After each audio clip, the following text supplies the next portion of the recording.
Salut les amis et bonne année 2024. Tous mes voeux de santé, de prospérité et de réussite dans vos entreprises. Je fais cette vidéo pour vous permettre de saisir les opportunités d'emploi qui sont généralement offertes par les grandes entreprises de développement des applications sur le framework Java Spring Boot. Alors, je vais vous offrir dans le cadre de cette vidéo deux microservices que j'ai développé avec le framework Spring Boot afin que cela puisse vous aider peu à peu à vous préparer pour dénicher un emploi stable dans une entreprise de développement. Après le générique, on commence.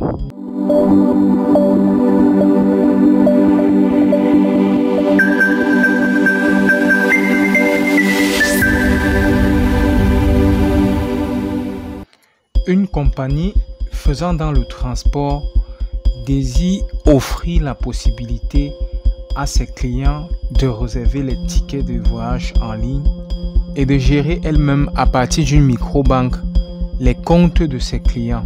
Alors, elle sollicite deux microservices pour pouvoir gérer cela. Le premier microservice va s'occuper de créer les clients et de gérer leurs comptes. Et le second va offrir la possibilité à ses clients de réserver leurs tickets en ligne. Présentons de prime abord le microservice qui va permettre à cette compagnie de gérer les comptes de ses clients.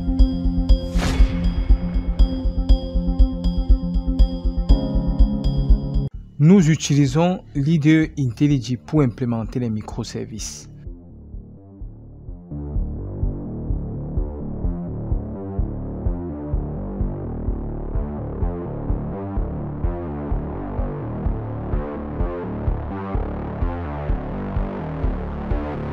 Alors, lorsque le projet est lancé ainsi, nous avons dans notre dossier ressources les packages suivants.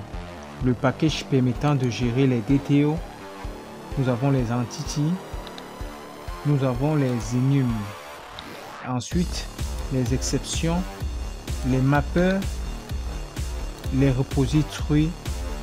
Spring Security a été implémenté sur ce projet, les services et le web.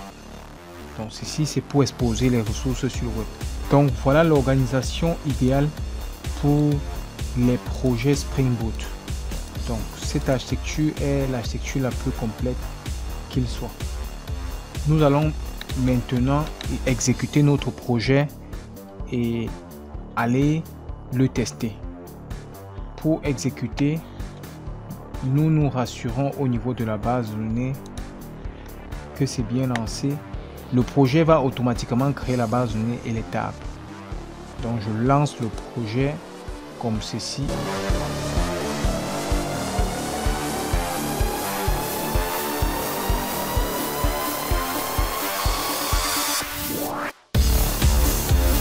Voilà, lorsque le projet a fini de démarrer ainsi, nous allons vérifier au niveau de la base de données les tables qui ont été créées. Nous avons la base de données eBank qui a été créée avec trois tables. La table Customer permettant de gérer les clients. Nous avons trois clients. La table Bank Account permettant de gérer les comptes bancaires des clients. Et ensuite la table permettant d'effectuer des opérations sur ces comptes. Donc voilà, nous allons essayer de tester quelques requêtes dessus. On ouvre notre outil Swagger. Voilà, donc c'est comme ça. Swagger index.html. Donc voilà le lien pour ouvrir Swagger. Voilà, lorsque Swagger est lancé ainsi, nous allons tester quelques opérations. Si on veut par exemple, on va regarder Post Customer. Si on veut par exemple ajouter un nouveau client, vous voyez, j'ai juste besoin du nom du client. Donc si j'entre le nom du client, donc je vais d'abord essayer et j'entre les paramètres du nom du client. J'entre une adresse email. Je peux entrer n'importe quoi.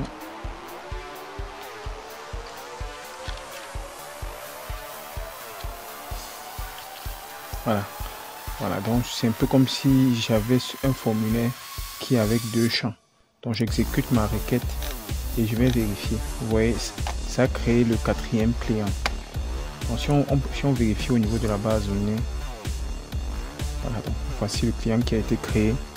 Et dans le même ordre d'idée, on peut aussi effectuer quelle opération encore. On peut récupérer la liste de tous les clients qui sont enregistrés. J'exécute. Voilà, donc voilà les 4 clients. Je peux décider par exemple de supprimer le client, c'est-à-dire delete avec l'idée du client. Je peux supprimer le client que je viens de créer en entrant simplement l'id 4 et j'exécute. Voilà, on va me dire que c'est OK, que le client a été supprimé. Donc si je vérifie, là, vous voyez que ça a été. Ensuite, qu'est-ce que je peux encore faire comme opération? Donc je peux modifier un client avec son ID et récupérer peut-être les informations d'un client avec son ID. Si je veux récupérer le client numéro 2 par exemple, donc vous voyez c'est Eva qui est le client numéro 2. Donc voilà un peu ce qu'on peut faire comme opération. Maintenant au niveau des comptes, qu'est-ce que je peux faire? Je peux par exemple afficher la liste de tous les comptes. Vous voyez donc get account. Donc ça, si je décide d'afficher la liste de tous les comptes, j'essaye. Voilà, donc j'exécute. Qu'est-ce que ça me dit? Donc voilà la liste de tous les comptes qui ont été créés.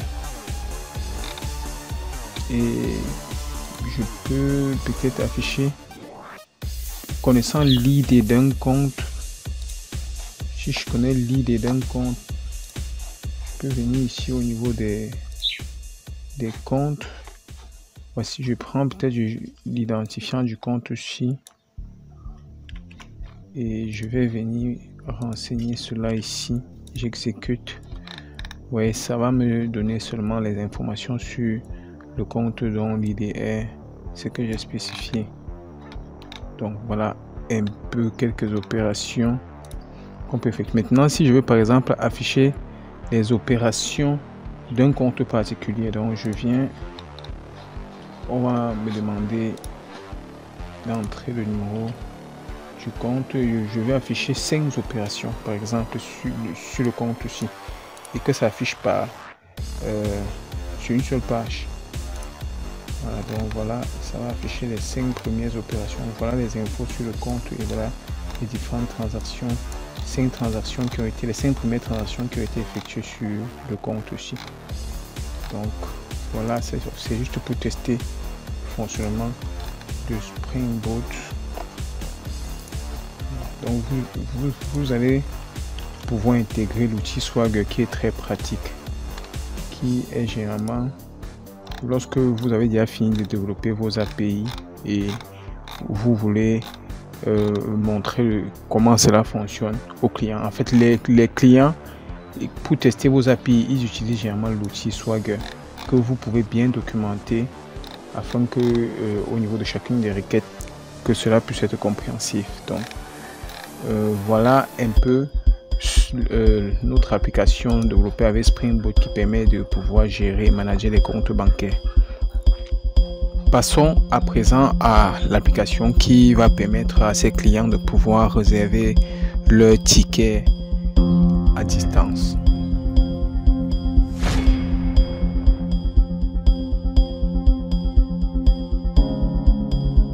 Alors pour commencer, nous allons démarrer notre serveur de base de données et ensuite nous accédons au gestionnaire de base de données comme ceci, localhost php myadmin. On crée la base de données intitulée Ticket Service, c'est-à-dire c'est intitulé comme ceci, Ticket Service. Voilà, donc on crée juste la base de données sans les données à l'intérieur, étant donné que lors du lancement, notre programme ou bien notre application doit créer automatiquement les tables. Donc ainsi fait, nous démarrons notre application.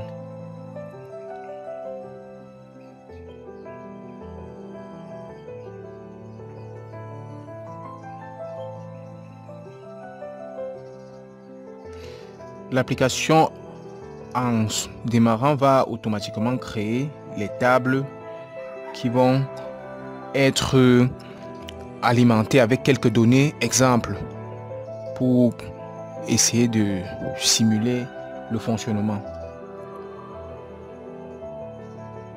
Donc ça met un peu de temps.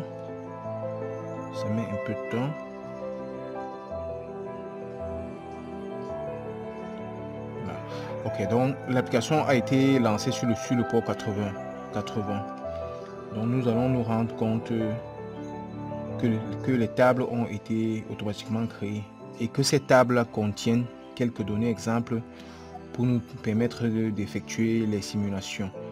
Ainsi fait, nous allons ouvrir notre utilité sur Swagger pour voir exactement comment est-ce que le projet a été structuré et simuler le projet. Donc voilà ce que nous avons développé. Nous avons effectué la documentation de Swagger pour que nous puissions voir exactement les fonctionnalités qui ont été développées. Bon, nous allons effectuer des simulations. Commençons par les utilisateurs. Ici, nous pouvons afficher la liste de tous les utilisateurs. Nous avons ici la table utilisateur. Donc voici la table utilisateur qui contient juste 2 utilisateurs. Au niveau de Swagger, liste de tous les utilisateurs. Donc si je cherche à visualiser, à vérifier le fonctionnement de ceci, nous avons exactement la liste de tous les utilisateurs ici. Nous pouvons ajouter un nouveau utilisateur. Ajoutons un utilisateur. Donc je vais ajouter un utilisateur que je vais l'appeler Tess et son nom ce sera Teston. Et donc, on va mettre l'email tess@gmail.com.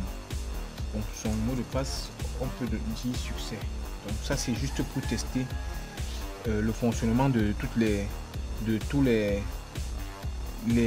fonctionnalités de base. Donc l'utilisateur test a été créé. Donc au niveau de Swagger, on peut rechercher un utilisateur particulier. Si je viens sur rechercher by ID, j'entre juste l'identifiant. Si je cherche l'utilisateur identifié par un, j'exécute.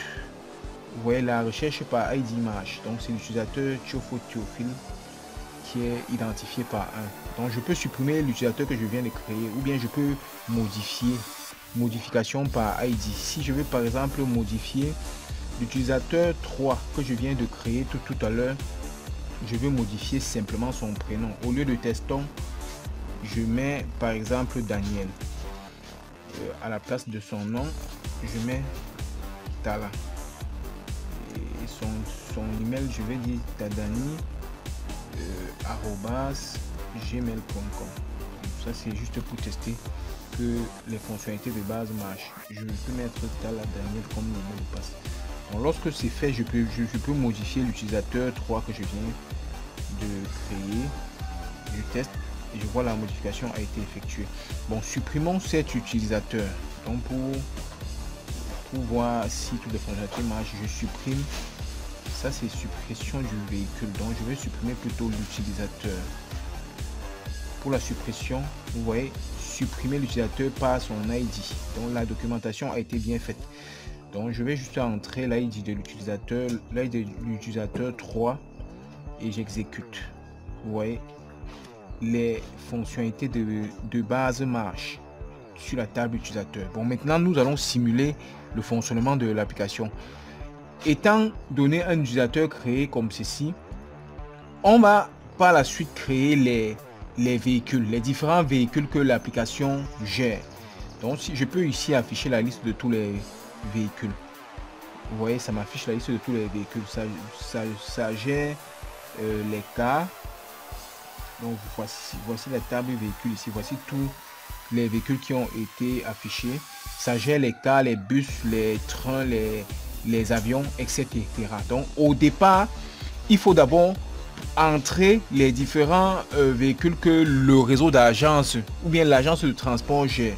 Après que ces véhicules soient entrés, on suppose que toutes ces fonctionnalités marchent. Les fonctionnalités de base pour le véhicule marchent très bien. Exactement comme pour l'utilisateur, on peut enregistrer un nouveau véhicule, on peut rechercher par ID, on peut modifier un véhicule, on peut supprimer le véhicule, ça marche correctement. Donc je suppose que j'ai déjà entré les véhicules.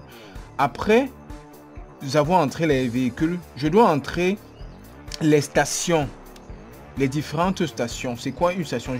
Affichons par exemple la liste de toutes les stations ici. Donc les stations, c'est quoi par exemple? Donc je vais dire le véhicule 1 qui est par exemple un bus. Je crée les différentes stations. Le bus par exemple numéro LT 204 va aller par exemple de Bafoussam à Yaoundé. Donc je crée une station, je peux créer une autre station du véhicule. Ça dépend de la planification qu'on va effectuer. On peut décider en semaine que tel bus va quitter de tel endroit à tel endroit. En fait, les stations, c'est simplement les endroits, les différents points que les véhicules pourront se déplacer. Et vous voyez bien, c'est avec les coordonnées géographiques.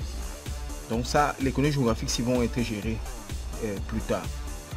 Donc, je crée selon le planning de la semaine, des voyages de la semaine, les différents points de départ et points d'arrivée que les différents véhicules pourront emprunter. Donc ça, c'est ce qu'on appelle les stations avec notre application. Donc on crée les stations comme ceci.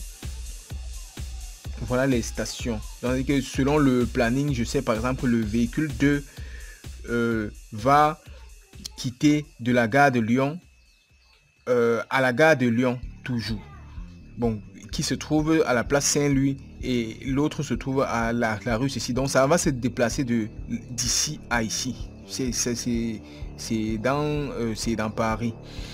Et ensuite, ça va encore aller ici.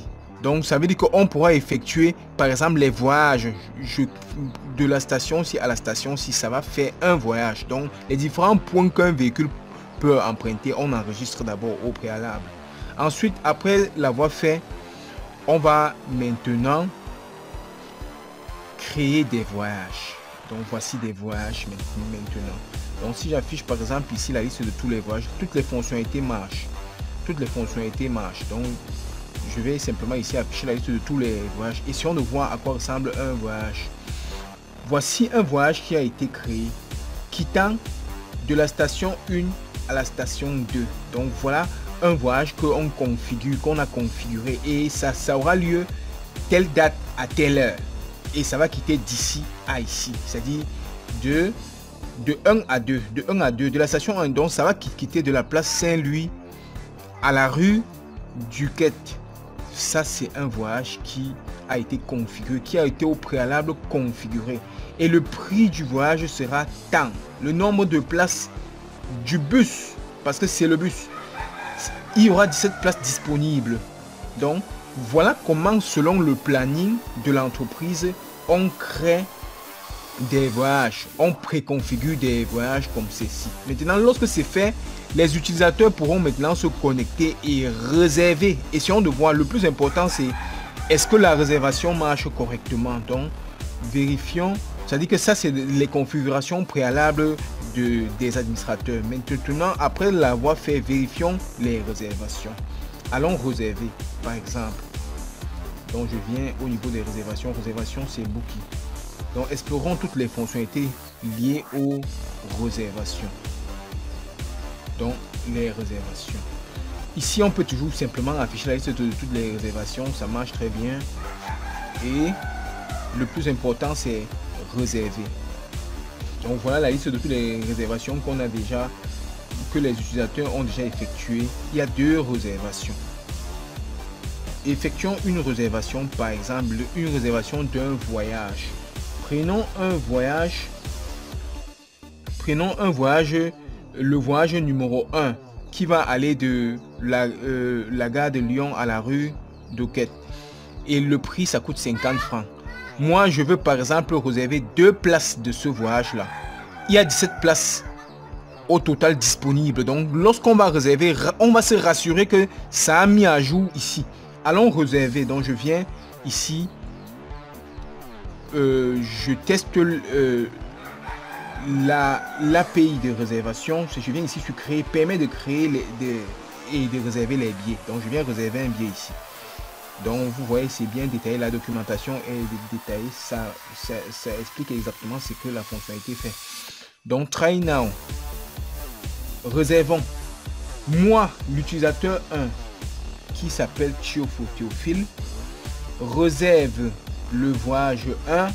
Dans ce voyage, il y a 17 places. Number of places, donc je réserve 2 places. Ici, le prix total, tout ça sera généré, c'est calculé automatiquement par l'application. Donc c'est juste les informations aussi qu'on va demander à l'utilisateur. Ça, c'est une information provenant de la session. Donc l'utilisateur n'aura pas besoin d'entrer ça. Il va juste entrer 2 choses. Tu réserves quel voyage et combien de places? 2 places. Donc j'appuie sur exécuter. Quand j'ai appuyé sur exécuter, la réservation a été effectuée. Regardez, 200. La réservation a été effectuée. Allons vérifier au niveau de Booking. Voilà, donc voici la réservation que je viens d'effectuer. 2 places. Et ça m'a coûté 100 francs. Parce que c'est 50 francs une place. Ça, c'est juste une réservation qui n'a pas encore été confirmée. C'est lorsque je vais payer effectivement. C'est-à-dire réserver en payant directement avec ma carte bancaire ou bien que ça va me mettre à yes ici. Donc il me faut intégrer les API de paiement pour que ça, c'est juste une réservation sans confirmation. Les administrateurs pourront voir les réservations et pourront confirmer, ou bien la confirmation peut s'effectuer via le paiement en ligne directement. Donc essayons de voir au niveau des voyages. Essayons de voir au niveau des voyages si cela a été mis à jour. Donc j'ai réservé 2 places. C'était 17 places. Vous voyez, il reste maintenant 15 places. Donc ça marche très bien. Et c'est 50 francs. Donc vous voyez un peu ce que ça veut dire réserver. Donc les clients peuvent réserver comme ça. Merci pour votre aimable attention. À la prochaine.